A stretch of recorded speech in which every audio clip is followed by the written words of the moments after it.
Welcome to Comic and Screen. I am Sam Otten, and I'm joined by my guest Jason Book from houseofjb.blogspot.ca. Jason, thanks for being here. Hey, no problem, Sam. We're going to be talking about Justice League number 34, which is written by Jeff Johns with art by Scott Kolins. And this is the fifth chapter of the Injustice League arc, which is the story following up on the events of Forever Evil. So a really quick recap to get you up to speed. So spoiler alert on some Forever Evil stuff leading up here. But Forever Evil, we had the Earth 3 crime syndicate that came, the big throwdown. It ended up being Luthor and some rogues that defeated the crime syndicate. So at the end of that, we have Ultraman is weak and powerless and imprisoned. Superwoman, who's pregnant with the Earth 3 Shazam's baby. She is in a high security sort of lockdown. And Owlman from Earth 3 is actually missing. He just went off at the end of Forever Evil. We're not sure where he is. And then in Injustice League, which follows up from that, Captain Cold has actually been hired by Lex Luthor to kind of do some security and work with him, so that's been an interesting dynamic. Lex Luthor and Bruce have been having kind of a little bit of a battle of wits. And then Lex Luthor actually just now, he was the savior of Earth in Forever Evil, and now he has actually been invited to join the Justice League. So this is kind of the really interesting thing going on to continue Lex Luthor's story. And then also in the issues leading up to here, we got a little bit of Doom Patrol. So if you're a fan of Doom Patrol, you can check that out. And then the other big story that's been going on is the Power Ring from Earth 3. It left the Power Ring, the original Power Ring from Earth 3. As it left, it actually set this beacon that called forth whatever it was that destroyed Earth 3. It called it here to Earth 1, or wherever we are with the regular heroes. And now we've seen the Power Ring has gone and chosen a new person, this Jessica character. And we, the readers, have found out that it's actually the Anti-Monitor that's behind the destruction of Earth 3 and is now potentially coming to destroy Earth. But the Justice League in the story does not know that it's the Anti-Monitor yet. So that pretty much gets us up to speed. Now we have Justice League 35. So, Jason, what was your take on the story, first of all, in Justice League 35? Well, I'll preface it by saying I wasn't reading the whole arc leading up to it, but I'm a pretty, I'm up to date on a lot of DC stuff, and I have been for years, so I could follow what was going on. And I thought it was okay. Like, I thought that, first of all, Scott Collins, his art's been way better than that. Like, I don't know what it was in this issue, but I thought it was pretty weak compared to some of the stuff I've seen him do before. Yeah, I agree. But I liked some of the little elements in there, like the dream kind of stuff with Captain Cold at the beginning and with Barry Allen and stuff like that. I like the parts with Bruce Wayne and Lex Luthor and stuff like that. But being like a huge DC guy and a Justice League guy, and I haven't been reading it really since the first couple arcs with Jeff Johns and Jim Lee and then a couple other artists. I just found it really weird to see Superman and Lex Luthor like fighting together and stuff like that. I just, it's kind of like goes against everything that to me is so huge about those characters. And it's an interesting dynamic and things like that. But it kind of reminds me of something they did in Marvel a while back. In Marvel, the Avengers, something happened where one of the big villains, Norman Osborn, did something to kind of save the world. So they let him basically take over the Avengers. And it was a similar kind of thing that it seems like happening with Lex Luthor. Something happened, obviously, that kind of people's opinion on Lex Luthor might have swayed a bit. And obviously something's going to happen. But I thought, the issue itself wasn't that great. It had some nice moments.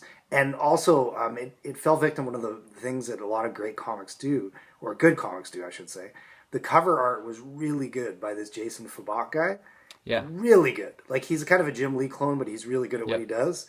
And then you open it, and the art inside was so weak, and right away you're going to be disappointed with that, So yeah, I mean, like, I'd like to see what happens next, but to me, if this was like the first issue of Justice League I was reading for a while, which it was, it wouldn't be very much to sell me on keeping reading it.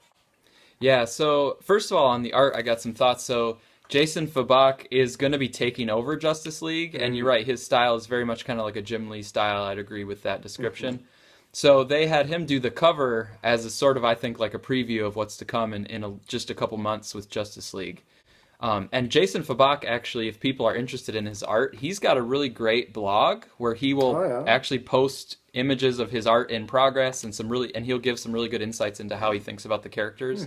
And he's got his character studies of like Wonder Woman and Superman and stuff as he's figuring them out for Justice League. He's actually been posting his character studies on there, so that's pretty cool. Right on. So that might be a better place to kind of jump in when he takes over, because I agree with Scott Collins.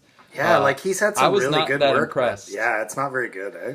Yeah, like Superman's opening panel, a big page, has him just in this awkward kind of Yeah. bathroom posture. I'm like, oh, that's not how you block Superman out. So that was kind of a bad one. And Yeah, and some of the Luther's, facial expressions weren't very good either. that's what I was gonna say. There was Yeah. like even just some static. It's almost like he did better when things were in motion. Like I thought he did pretty good with the Flash. Well, yeah, I think he used to draw the Flash regularly. I Okay, think, yeah. that makes sense because I think Yeah. Flash was one of his stronger characters, except for a couple times where the Flash had to just be kind of standing and have a facial expression, and then it was kind of a little weird.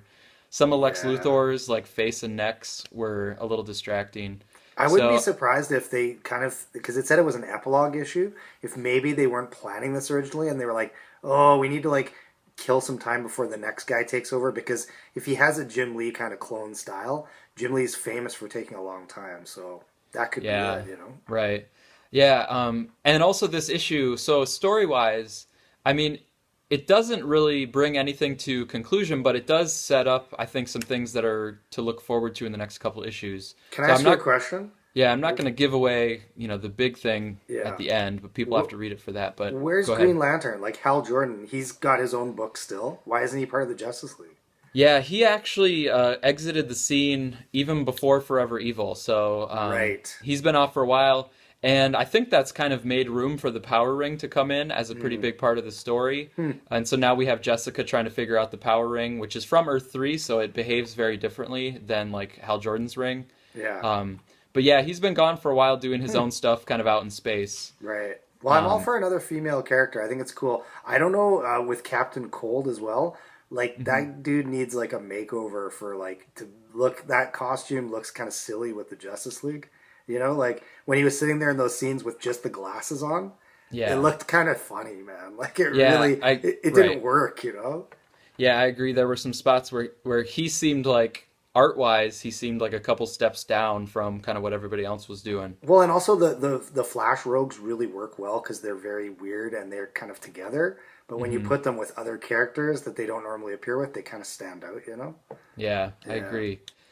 I do think it's cool how there are several people that are sort of embedded and have like a hidden agenda, and they might be prime for a backstabbing type thing. So like Captain Cold is in with, Lex Luthor's industry, and it seems like now it's pretty clear that he might have an ulterior motive.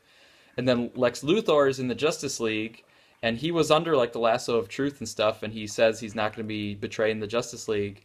But if you read this issue at the very end, it seems like he's planning something. I won't say kind of with whom. Right. And then also Bruce Wayne, Batman, and Superman, they've welcomed Lex Luthor into the Justice League, but they still don't trust him, and it sounds like they actually have a plan that might happen in the next issue to possibly bring Luthor down. So Yeah. it's kind of this issue, none of that actually happens, but this issue kind of hints at all of those. So I Well, am kind of curious what might happen with those. well, I have two quick questions then. Okay, so why is Batman not Batman really? Like they just seem to show him as Bruce Wayne. And what was the thing that kind of made Lex Luthor be accepted into the Justice League? Because I didn't read the whole thing of Forever Evil. Right.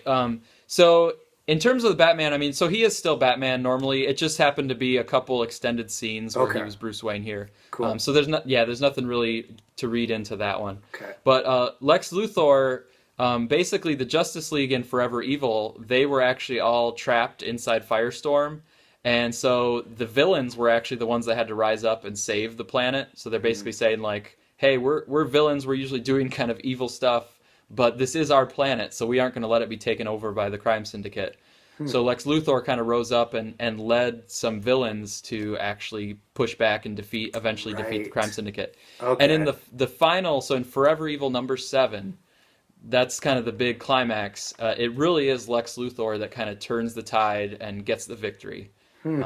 So after that, then kind of in the fallout from that, the Earth is actually kind of very thankful to Lex Luthor and kind of raises him up as the hero that saved the day. That's So very that's similar, like I was saying, to this yeah, Marvel and I story. wasn't aware of that Marvel one, so Yeah. now I am kind of curious about that. There are some parallels for sure. Totally. Yeah. Well, it'd be interesting to see what happens, but I think like as a someone reading this, like that knows the characters quite well, but it maybe hasn't been following the current every issue continuity. It Hmm. just seems like it kind of goes against so much of what these characters are, is to trust Lex Luthor. Obviously, they have something else in mind, but yeah, it's kind of strange seeing that, you know? Yeah, and I think Jeff Johns is doing, I think Forever Evil and continuing to now, I think this is really for Jeff Johns an exploration of Lex Luthor. I could And see so that. he was truly heroic in Forever Evil, but I think he's definitely got some other things in mind currently. So I don't trust him. Superman doesn't trust him. So I think Yeah, we will have to see. At some point, he's going to become Lex Luthor again. no doubt. So It's just inevitable, right? Yeah. yeah. So, all right. So that's Justice League 35. I'm going to be curious to follow up where these threads go. And I'm going to also, like you, be looking forward to Jason Fabok or Fabak. I'm not sure how to say his name, but when he takes over, I think that'll be a nice change. Yeah, definitely. I think it just suits the tone of the series more, and because they've had Jim Lee, Ivan Rice, things like that, they all kind of Hmm. have a similar style, and you're getting a lot of detail and artists that can draw multiple characters and big action scenes. You kind of need that Yeah, definitely. All right. Thanks, Jason. for sure.